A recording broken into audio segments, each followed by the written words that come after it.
Bonjour à tous. L'un de mes premiers souvenirs qui me vient à l'esprit, alors que je venais d'accepter Jésus dans mon cœur, est le jour de l'ouverture de mon premier restaurant. Nous étions pris par un tel succès que nous étions débordés. Et bien sûr, c'était difficile d'assurer un bon service, voire impossible. C'était certainement le résultat de nos prières.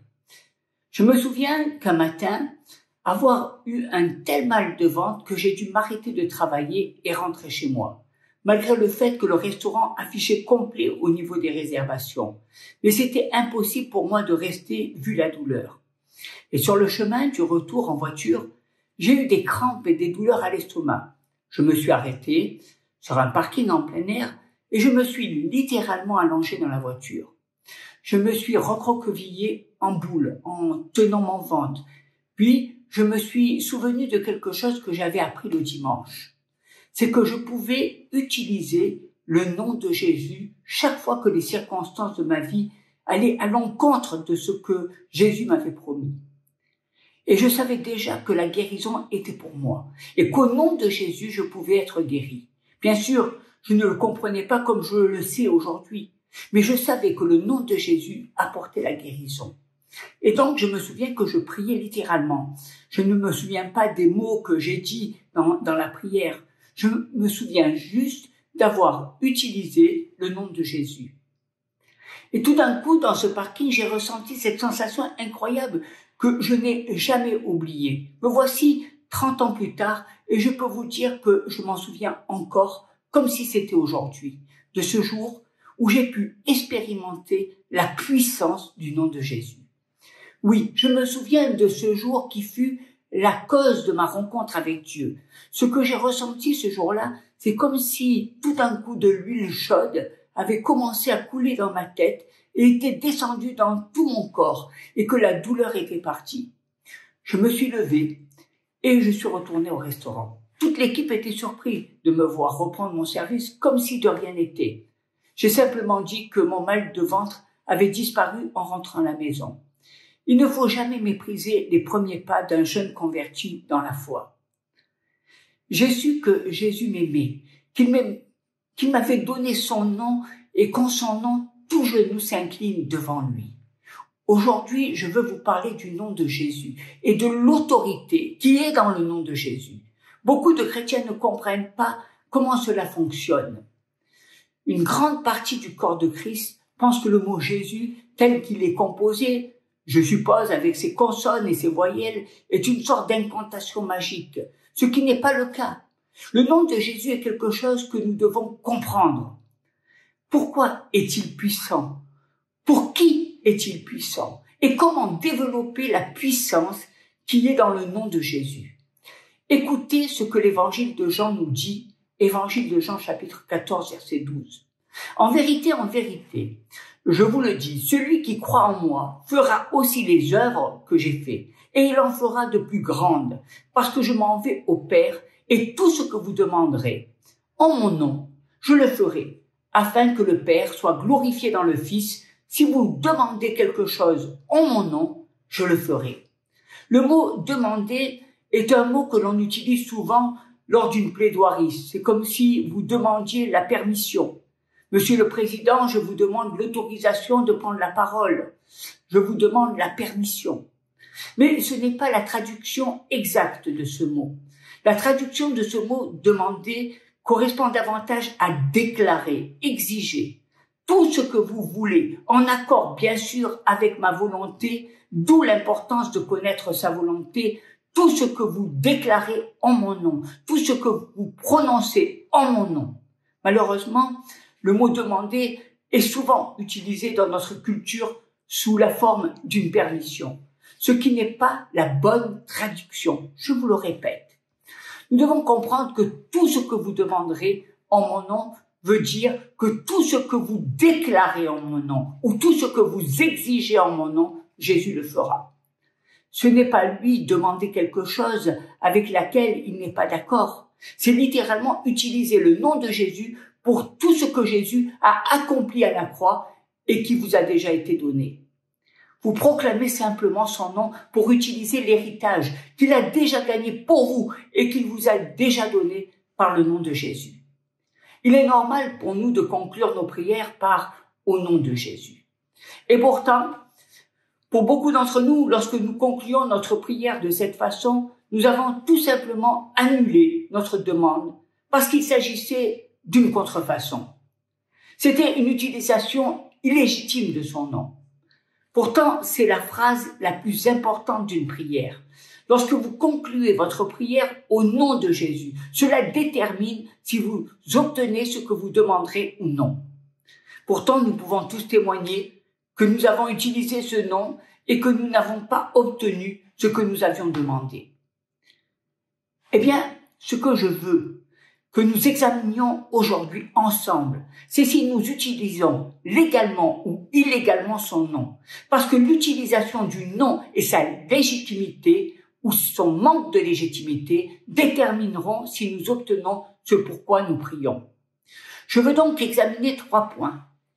Parce que si vous saisissez ce que je partage avec vous aujourd'hui, vous verrez des prières exaucées, comme vous ne l'avez jamais vu auparavant. Vous verrez l'autorité du royaume quitter l'éternité et entrer dans le temps, quitter le ciel et descendre sur la terre, quitter l'infini et rejoindre le fini, parce que nous aurons pris contact avec l'éternité. La première chose à laquelle nous devons répondre est la suivante. Pourquoi disons-nous au nom de Jésus? Qu'est-ce que cela signifie? Regardons la première épître de Timothée au chapitre 2, verset 5. Car il y a un seul Dieu et aussi un seul médiateur entre Dieu et les hommes, Jésus-Christ, homme. Il y a un seul médiateur, une seule personne entre Dieu et l'homme, et c'est l'homme Jésus-Christ. Le livre des Hébreux, au chapitre 7, versets 24 et 25, dit « Mais lui, parce qu'il demeure éternellement, possède un sacerdoce qui n'est pas transmissible.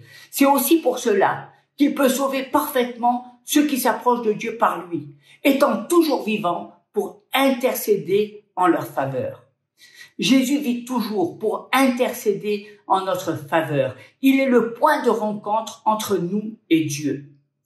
La Bible dit qu'il est le médiateur ou le porteur des promesses de Dieu. Dans le livre des Hébreux, au chapitre 8, verset 6, mais maintenant, il a obtenu un ministère d'autant supérieur, qui est le médiateur d'une alliance plus excellente, qui a été établie sur de meilleures promesses. Lorsque nous parlons de son nom, nous ne parlons pas seulement de sa position, nous parlons de la personne qui se tient derrière ce nom. Ainsi, lorsque vous dites au nom de Jésus, vous devez connaître le Jésus dont vous venez d'utiliser le nom. Cela ne peut pas être simplement détaché, une phrase de la parole. Il doit s'agir de l'utilisation autorisée de la personne dont vous venez d'appeler le nom. En d'autres termes, ce n'est pas parce que vous êtes autorisé à utiliser son nom que vous pouvez faire ce que vous voulez. Je t'ai autorisé à faire ces choses pour mon bien et en mon nom. Alors tu as intérêt à avoir mon accord. Si tu t'en vas de ton propre chef, je trouverai une autre procuration. Ce qu'il disait, c'est « je te donnerai l'autorité tant à condition que j'autorise la façon dont tu l'utilises. » Parce qu'au moment où tu l'utilises de manière non autorisée, tu perds le soutien de l'autorisation que je t'ai prêtée. Lorsque vous priez le Père sans le soutien du Fils, vous n'obtenez pas le soutien du Fils dans la demande que vous avez faite au Père. Mais maintenant, laissez-moi vous annoncer la bonne nouvelle. La bonne nouvelle est que Dieu le Père ne rejette jamais rien à son Fils. Il n'y a qu'une seule fois où Dieu le Père a repoussé Dieu le Fils, et c'est quand il a porté nos péchés sur la croix. Mon Dieu, pourquoi m'as-tu abandonné? S'il est possible que cette coupe passe loin de moi. Dieu a rejeté le Fils parce qu'il portait notre péché. C'est la seule fois que cela s'est produit. C'est la seule fois où cela a pu se produire. Cela ne peut plus jamais se reproduire. Dieu ne rejette jamais Jésus. Alors, voilà le problème. Vous devez vous assurer que ce pourquoi vous priez est en accord avec le Seigneur Jésus. Parce que si ce pourquoi vous priez et ce pourquoi Jésus aurait prié puisque le Père ne rejette jamais la prière du Fils, alors ce que vous demanderez en priant sera toujours accepté par le Père. Cela devient une prière exaucée. Alléluia. Donc, il faut qu'il y ait un lien entre votre prière, son nom, et la demande que vous faites au Père. La question qui se pose n'est pas de savoir si vous utilisez sa position, mais si vous utilisez son nom d'une manière autorisée. Parce qu'un usage non autorisé de son nom signifie une demande de prière dénuée de sens, car le Père aime le Fils et répond au Fils. Puis il nous répond, nous qui avons répondu au Fils, à qui le Père répond. Ainsi, il affirme que pour utiliser le nom, vous devez l'utiliser d'une manière autorisée. Deuxièmement, quelles sont les conditions préalables pour que je puisse utiliser le nom de Jésus d'une manière légitime et avoir l'autorité du royaume, afin que je puisse amener le ciel à descendre dans mon histoire et à m'époustoufler, à répondre à mes prières, à répondre à ma demande. Dieu exige un abondant total. Le livre des Romains, au chapitre 14, versets 8 et 9, dit « Car si nous vivons pour le Seigneur, et si nous mourons pour le Seigneur. Soit donc que nous vivions, soit que nous mourions, nous sommes au Seigneur. Car Christ est mort et il a vécu afin de dominer sur les morts et sur les vivants. » Jésus a vaincu la mort afin de dominer sur toute votre vie. Il exige un abondant total. C'est la soumission à sa seigneurie, comme le dit l'évangile de Luc au chapitre 6, verset 46. « Pourquoi m'appelez-vous Seigneur, Seigneur, et ne faites-vous pas ce que je dis ?» Seigneur signifie que tu es maintenant mon maître. Je suis maintenant ton serviteur et ton esclave. C'est l'absence de seigneurie qui fait que les prières restent sans réponse. C'est l'absence de sa règle globale, parce que Dieu sait que nous allons choisir ce qui nous plaît, choisir ce que nous voulons, alors il n'a pas le contrôle total. Il veut un abondant absolu et complet. Quand vous regardez le chapitre 3 du livre des Colossiens, vous trouvez quelque chose de très intéressant. À partir du verset 17, écoutez ces mots. « Quoi que vous fassiez, en parole ou en œuvre, faites tout au nom du Seigneur Jésus, en rendant par lui des actions de grâce à Dieu le Père. » Laissez-moi relire cela. « Quoi que vous fassiez en parole, ce que vous dites, ou en acte, ce que vous faites, car nous disons ou faisons toujours quelque chose, faites tout, pas quelques-uns, au nom du Seigneur Jésus. Quand vous décidez que toute votre vie entière lui appartient. Permettez-moi de citer un autre verset. Vous n'allez pas l'aimer, mais je dois le citer. Il se trouve dans la première lettre aux Corinthiens, au chapitre 6, versets 19 et 20. « Accrochez-vous à votre ceinture, car cela va vous bouleverser. » Il dit dans la première lettre aux Corinthiens, au chapitre 6, « Ne savez-vous pas que votre corps est le temple du Saint-Esprit, qu'il est en vous, que vous avez reçu de Dieu, et que vous ne vous appartenez point à vous-même, car vous avez été rachetés à un grand prix. Glorifiez donc Dieu dans votre corps et dans votre esprit, qui appartient à Dieu. Vous ne vous appartenez pas. Vous avez été rachetés à un grand prix.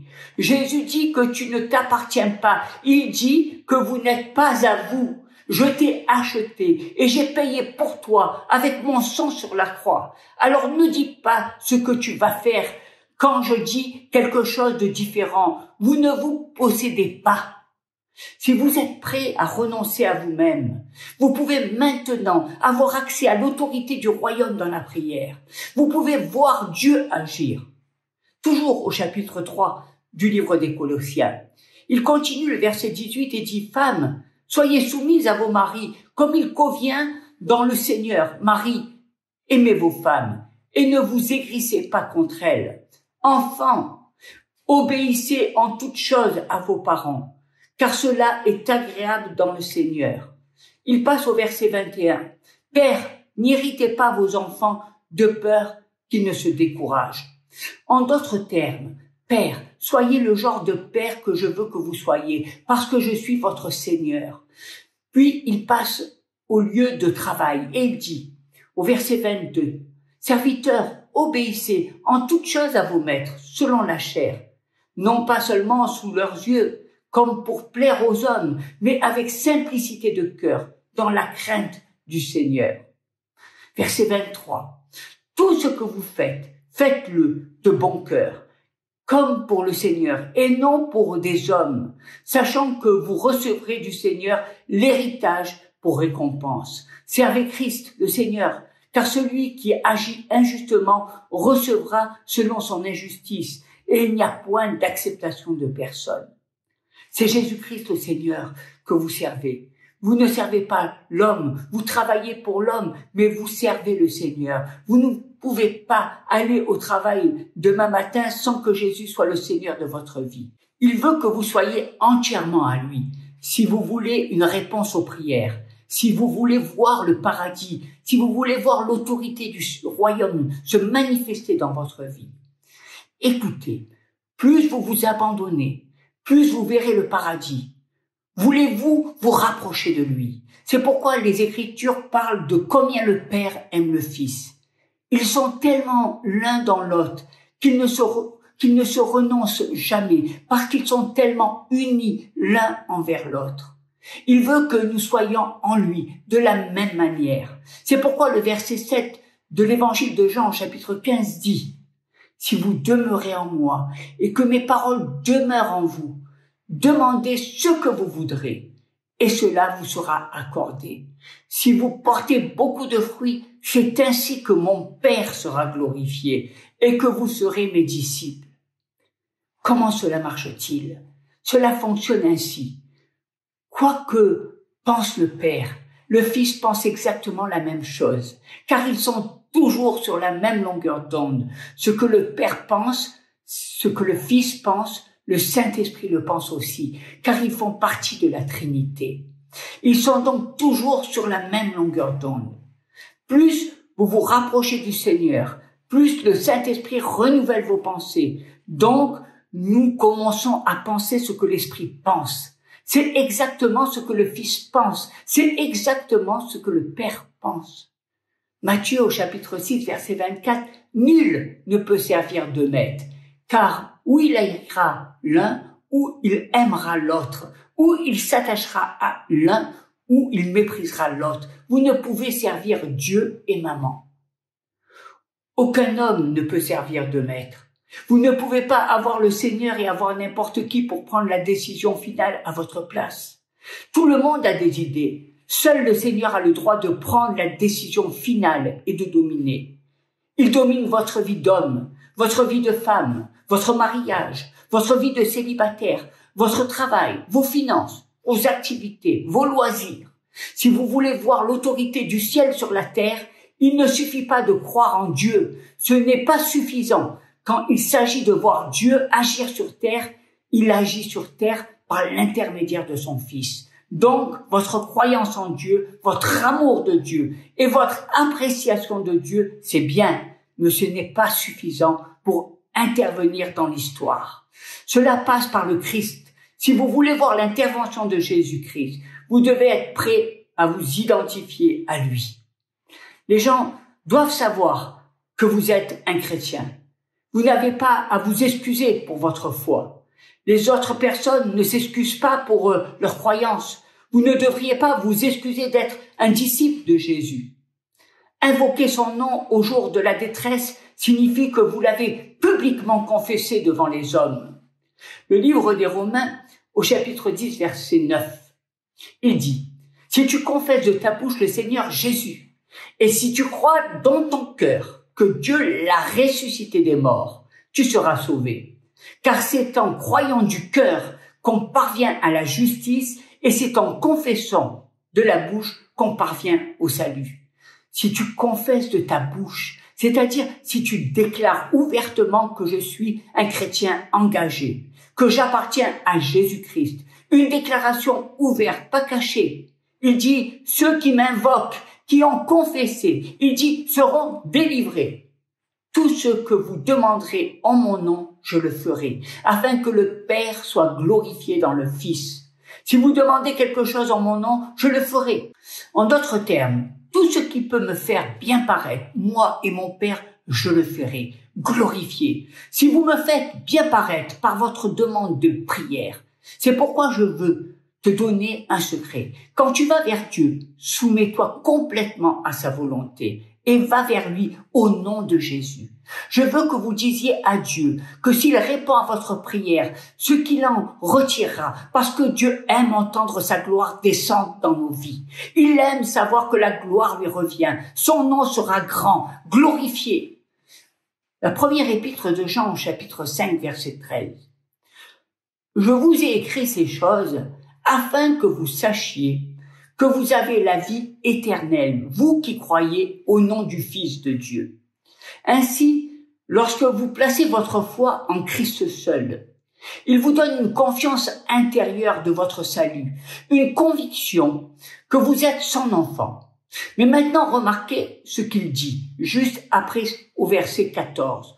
Nous avons auprès de lui cette assurance que si nous demandons quelque chose selon sa volonté, il nous écoute. C'est la confiance que nous avons en lui. Le mot confiance, si nous demandons quelque chose selon sa volonté, il nous écoute. Et si nous savons qu'il nous entend dans tout ce que nous demandons, nous savons qu'il le fera. Quelqu'un attend quelque chose depuis un moment. D'accord. Eh bien, la première question est, est-ce que vous priez en son nom? C'est le cas. Alors, êtes-vous soumis à sa volonté? Quand il y a un intervalle de temps entre une prière légitime au nom de Jésus, vous devez savoir qu'il va répondre. Le laps de temps entre la prière et la réponse, c'est pour une raison et une seule, la préparation.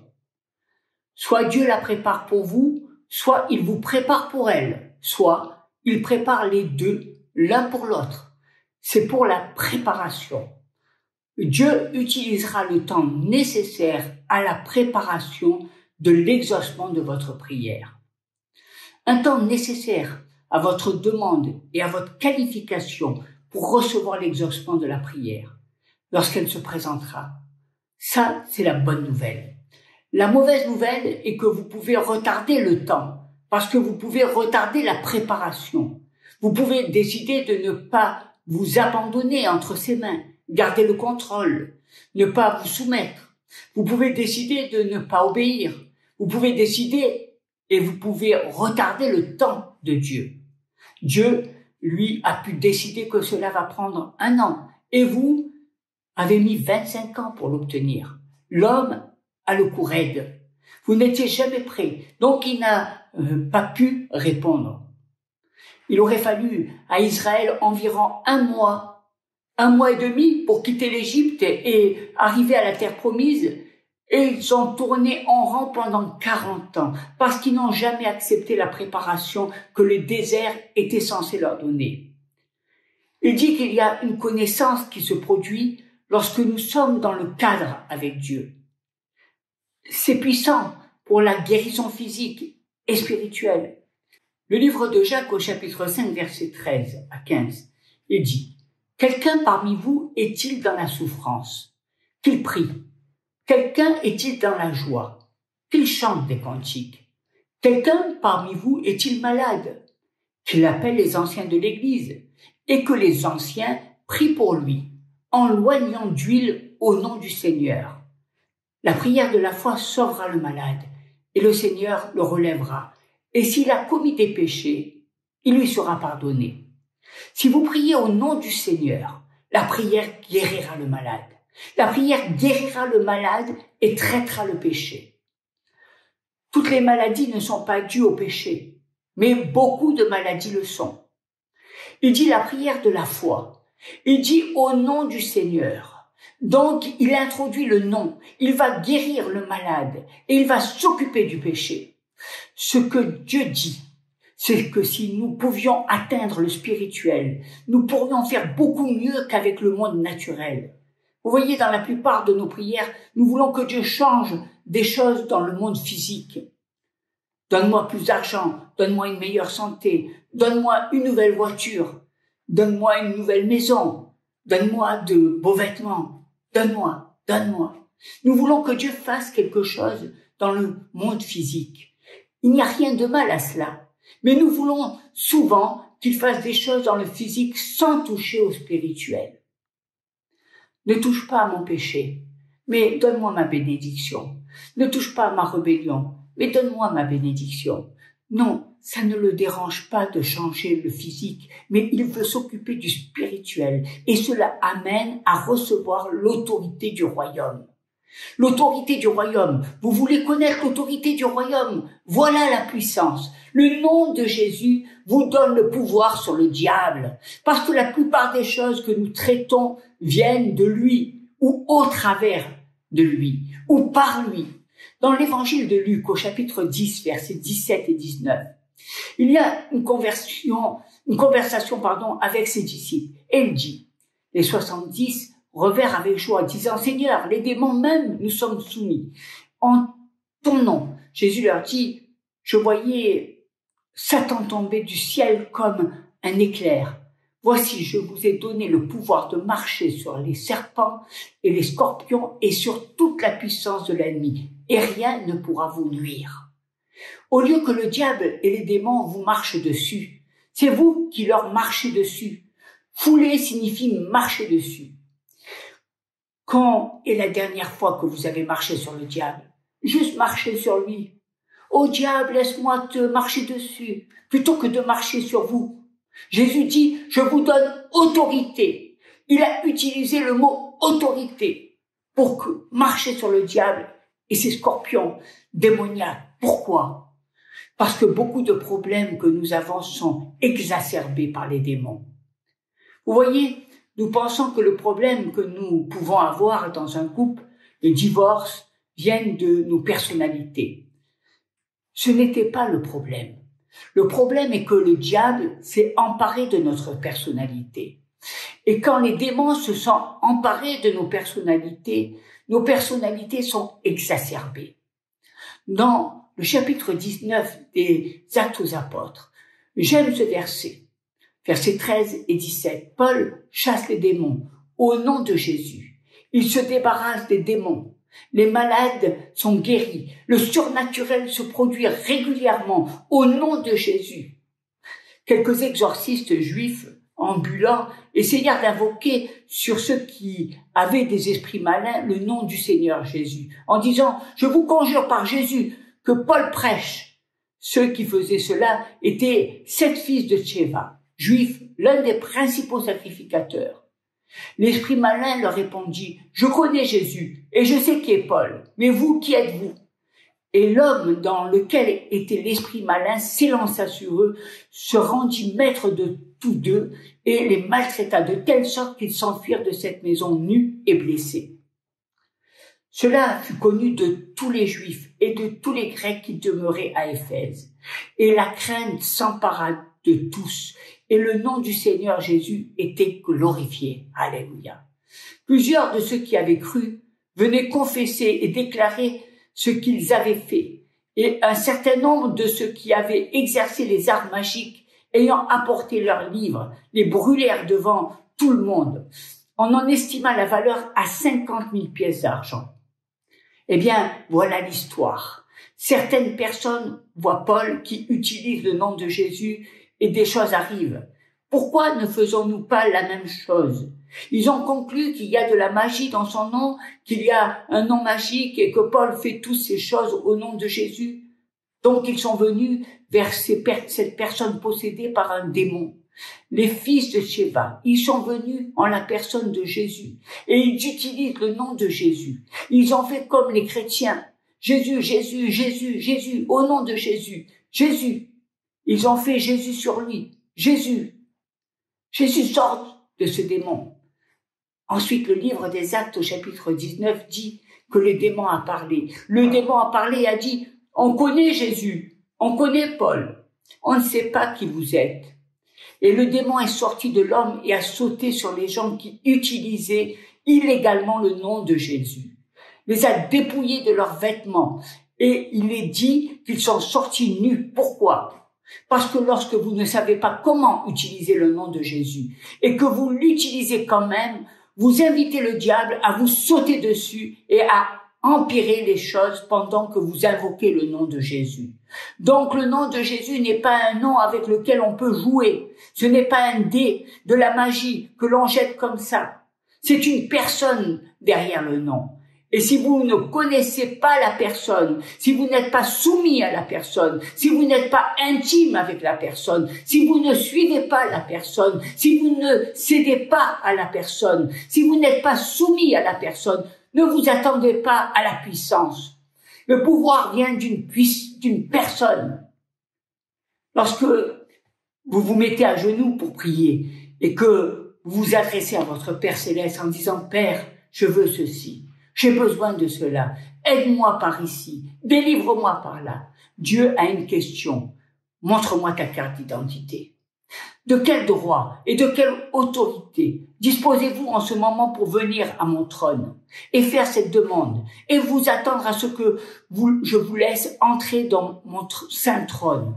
Où est ta carte d'identité? Si tu connais le nom de Jésus, tu as une carte d'identité. Tout comme lorsqu'il s'agit d'aller au ciel et que Dieu te dira « Pour quelle raison devrais-je te laisser entrer dans ma gloire ?»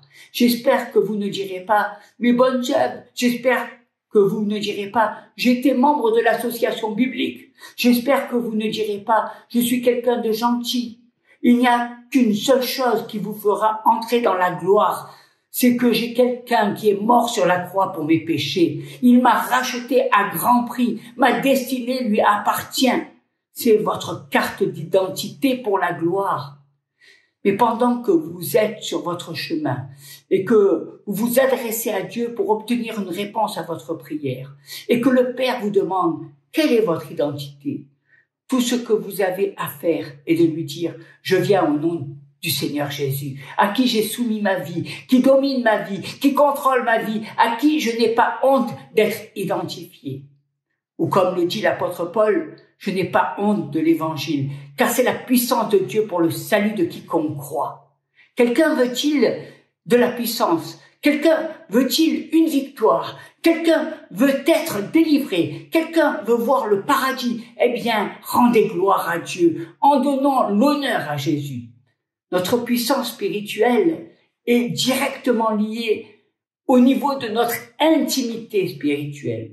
Nous ne pouvons pas faire l'expérience de l'autorité de Dieu opérant vers et à travers nos vies si nous avons une relation éloignée.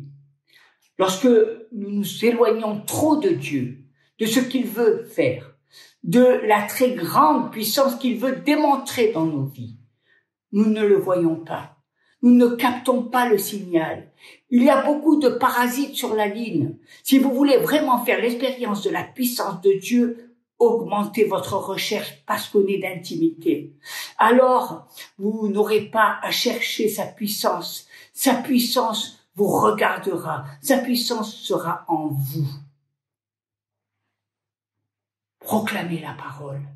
Cherchez le nom de Jésus. Ayez ce point de contact, cette relation d'intimité. Votre vie, ma vie lui appartient. Ta vie lui appartient. Tout entier. Corps, âme, esprit. Il a racheté ta vie à grand prix. Et tu viens avec le nom de Jésus. Parce que tu es son enfant. Parce que tu es son disciple. Parce que tu connais la volonté, du Fils. Et en connaissant la volonté du Fils, tu connais la volonté du Père. Et par le Saint-Esprit, le Seigneur exauce ta prière. Toujours dans le nom de Jésus. Amen.